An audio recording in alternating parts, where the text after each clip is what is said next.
Hey VC, it's Jim. Doing another vinyl finds here.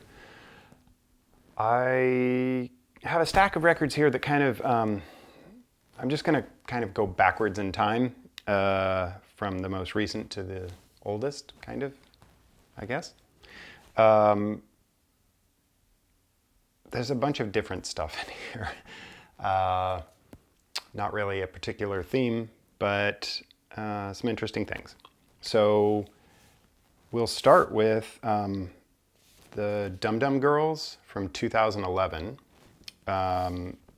This is only in Dreams from the Dum Dum Girls. They are a kind of dream pop, shoegazy sounding band that is becoming a little bit more kind of alternative pop, indie pop these days. They're still making good music. It just feels like their sound is shifting a little bit. I really love this record from 2011. Inner sleeve. It's nice packaging on this. And the record.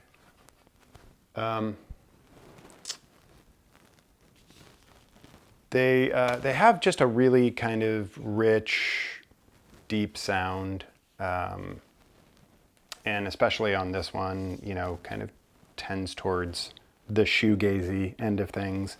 There were a couple tracks on here that really sort of caught on. Coming Down was one, and Bedroom Eyes, I think, made a little bit of headway.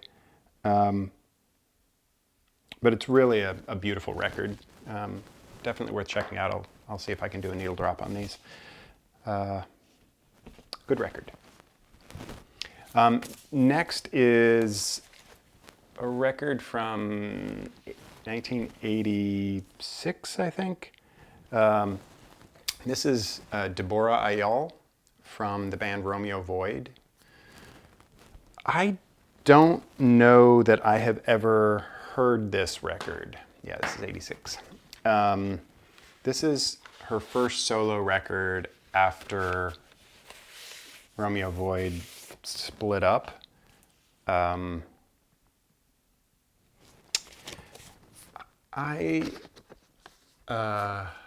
picked this up because I liked that band a lot, and I thought it'd be interesting to see what her record sounded like. So I really don't have anything to say about the record other than the fact that I just absolutely loved her voice and her presence. I saw the band in the mid 80s, I guess, maybe a year or two before this. And just, you know, it was a great show, and she's a great performer, and I'm curious to see what that sounded like. Going back a few more years, I picked up the Cars' first record. This is probably a record you can pick up in every dollar bin. It, you know, cost me a couple bucks. It's in great condition. There were literally hundreds of billions of these printed. But this is really a great record. Every time I think of sort of that period of the 70s, you know, this is 78, this is definitely a record that comes to mind. I think I was 11 years old or so when this record came out. And it was just kind of really defining my sort of adolescence. It was kind of one of those sounds that was different enough from what was being played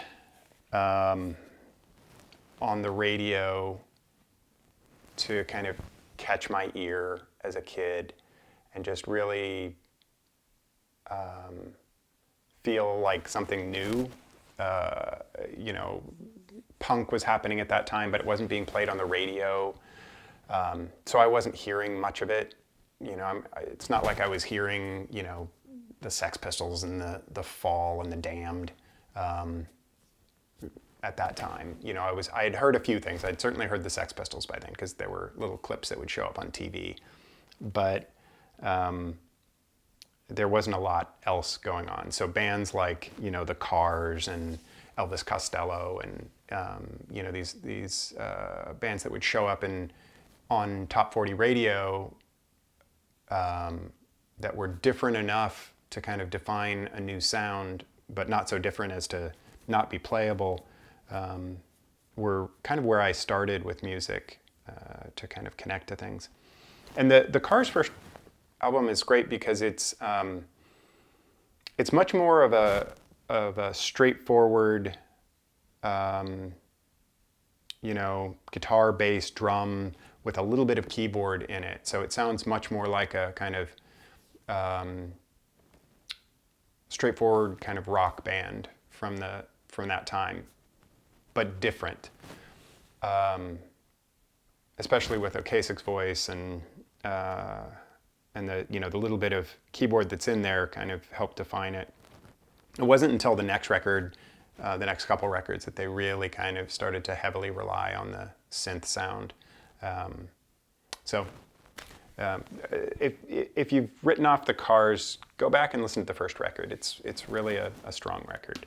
We're gonna shift gears a little bit, back to 1974.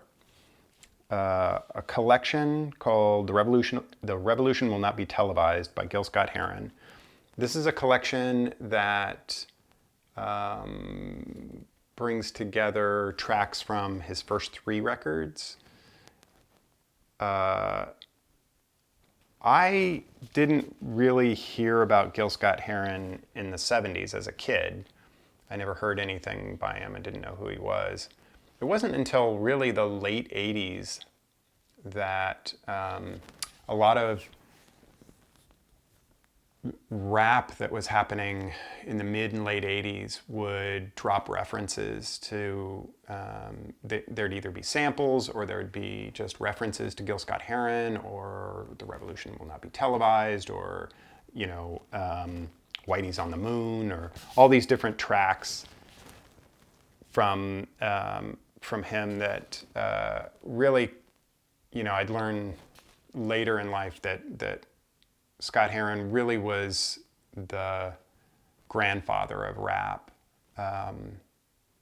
He's called a street poet, but I think, it's weird to call somebody a street poet. He's just a poet, phenomenal, incredible writer. He had an amazing voice. A lot of what he did was spoken word, but he also sang quite a bit. And he didn't have the greatest singing voice. He had a good singing voice, but wasn't anything phenomenal. But he had just such an amazing quality to his voice that you just want to listen. You just want to sort of lay back and listen to anything that he's got to say. And it's just really, really, amazing writing and, yeah. So this is actually the first record of his that I have ever owned, though I've, listened to him over the last 20 or 30 years. But just listening to this in the last couple of weeks, just amazing. And I wish that I had been introduced to him when I was much younger. But there's just a lot of music in the world that there's so much music in the world and you can't get to it all immediately. And I think you all know that. So it's great to keep finding things that have been around for a long time, but you just weren't directly exposed to. Next, we go back a few more years to 2 Aretha Franklin albums. 1964's Running Out of Fools and 1968's Aretha in Paris. So the 64 record was, when I came across this, I had to pick it up because it has a track on it called the Shoop Shoop Song. And I don't know that I've ever actually said this, but my last name is Shoop. And so I've always had a thing for that song. It's a song that's been covered a bunch of times, probably most famously in the same year. And I've forgotten the name of the woman who covered it then. I used to have the 45. I've forgotten her name. Somebody will be shouting it at me. And then it kind of came back in 1990 when Cher covered it for the soundtrack to Mermaids, I think. So I had to pick up this record just because, I wanted to have another copy of that song. And this is a great record. There's a really good cover of Mockingbird on here. And then there's just, it's Aretha Franklin, 1964. She's amazing. It's really a great record. I'd pull it out, but there's a seam split and it's a little delicate. The record's in great shape though. And then the 68 record, Aretha in Paris, is, I think she's at her absolute peak right around this time. 1968, live. Aretha Franklin live is just, it's like being run over by a train. She's just got such an amazing voice. The songs on here, I hadn't heard this record before. And I saw that the first song was I Can't Get No Satisfaction, a cover of the Stones. And I thought, oh, that's not going to be great. And then I listened to it and I thought, I don't even remember that the Stones did this song by the end of it. I mean, it's phenomenal. Everything on here is phenomenal. There's and the recording is amazing as well. There's let's see, You Make Me Feel Like a Natural Woman. It's amazing. It's the Carole King song, but of course Aretha owns it by the time she sings it.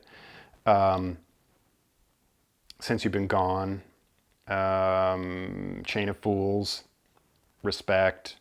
The record, I mean, it's just got, every song on this is really amazing. And this is, I believe, first, well, I don't know if it's a first pressing, but it's a 1968 pressing. And the inner sleeve's a bit ragged. Atlantic. But just such a great record. So that's followed by a record from the Olympics called Doin' the Hully Gully. This is a record that was originally released in 1960, though I have absolutely no idea when this pressing is from. It seems like it's probably at least the 70s, maybe 80s, just by the looks of it and by the age on it. But it's, I can't find a reference to this track listing. So this is kind of a compilation redoing. It's totally different track order, totally different number of tracks than the original pressing. So this is not a 1960 pressing of the original record. I picked this record up because I listened to a lot of bands like Detroit Cobras and other bands who kind of play music inspired by or covers of records like this from the 50s and 60s. And where they're, R&B, soul, dance music from that time. And I realized that I don't really spend much time listening to the originals. And I just happened to be listening to the Honey Drippers record from 1984 the other day. And that's such a beautiful, kind kind of love letter to that period in music that it just made me want to kind of go out and start kind of sourcing that music. And so this was kind of the first thing that caught my eye when I was flipping through the bins in that. And listening to it, it's a great record. Yeah, and it makes me kind of excited to find more of that. Next is a record from 1959 and 1966, 64, 66, I can't remember which. And that's Olatunji, Drums of Passion, and More Drums of Passion. And this is a collected version, sort of double gatefold. So this is Drums of Passion and More Drums of Passion. I don't know when this version is from. Discogs doesn't really have any listing to actually explain when this is from, and the pressing's not dated, but it feels like the 1970s is going to be my guess on this collection. And it's phenomenal music. I was fortunate enough to see Olatunji in around, it was the mid-'80s, maybe 85-ish, at a club near here. And it was one of the most intense shows I've ever seen. I think I remember saying to someone that I danced so hard I started coughing up blood, which is actually true, but I think I actually had a cold at the time. But there was kind of an interesting thing about the show. The show was kind of being presented by Bob Weir of the Grateful Dead. And he, at least I think I have the name right. It's the drummer for the Grateful Dead. If it's Bob Weir, then that's who it was. And so the first half of the show was just Babatunde Olatunji and the ensemble, which was like 20 drummers and percussionists on this tiny little stage. It was just packed with this incredible Nigerian percussion ensemble. And it was intense and phenomenal and beautiful. And then there was a brief intermission, and then Weir comes out with his full drum kit, and then there's like a bass player, electric bass player, and guitar, and then maybe half a dozen of the core ensemble percussionists. And it turned into this kind of jam fusion kind of thing. I'm not a fan of the Grateful Dead, mostly because it's sort of very middle of the road, and that's kind of what happened with the show. And so it was this amazing experience that kind of went from one of the most intense, really just beautiful, amazing shows that I had ever seen to one of the like least interesting, just flipped in that moment. And I was really bummed at that point, but I am incredibly happy and just intensely satisfied that I was able to experience the ensemble, at least in the first half of that performance. Really, just a beautiful show. And if you haven't heard this record, Drums of Passion, or the later record, More Drums of Passion from Olatunji, you should absolutely check it out. Just an amazing record. And so then we move back a couple years to, well, this is a collection from, I think I'm not sure when this is from, but I think this was from the early 60s. 60 or 60 to 64. I can't remember, somewhere in that range. But this is the Patsy Cline story, and it's a double LP that collects Patsy Cline's material. It's got pretty much most of the things that you would expect. Crazy, Your Cheating Heart, Walking After Midnight, You Belong to Me, So Wrong. This was a nice find for me because I grew up loving Patsy Cline, and it's not easy to pick up every record from someone, even though she didn't have very many. And so, I don't always pick up sort of compilations, greatest hits kinds of things from artists, because there's a lot to be said for a particular period or a particular album, and what that album feels like and sounds like and how it flows one to the other. But in this case, in the 1950s, most records were coming out as singles. They weren't necessarily coming out as long-playing records, as LPs. And so,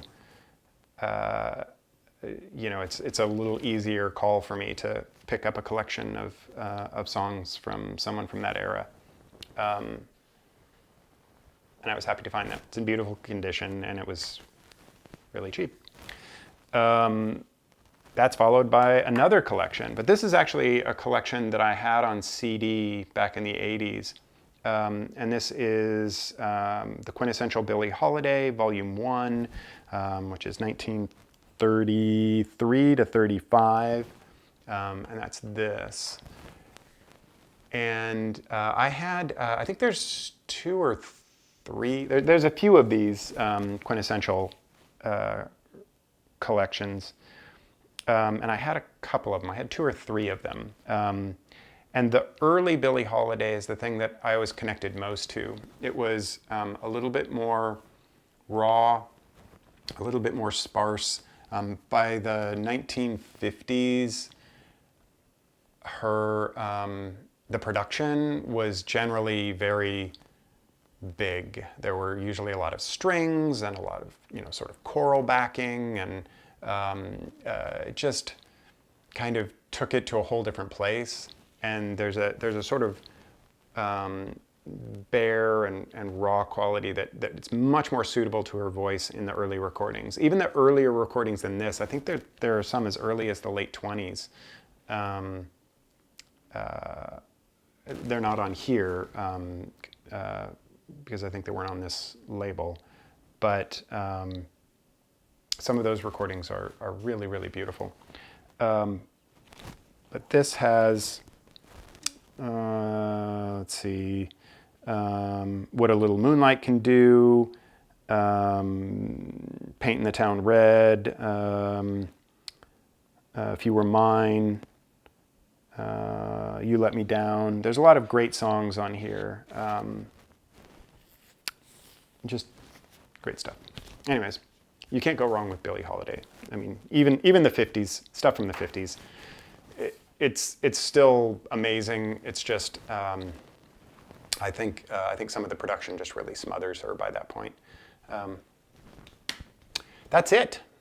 So that's just a little stack that I've been picking up in the last couple weeks. Hope that was entertaining or informative or distracting or something. Thank you very much for sticking around and watching, and I'll try and do some more and get them out there. And it may be a little while. Things are getting kind of crazy with finishing up building the house. So I may disappear a little bit and then come back in a different place. Or I may be able to do a couple more of these before then. So take care, everyone. Thanks. Bye-bye.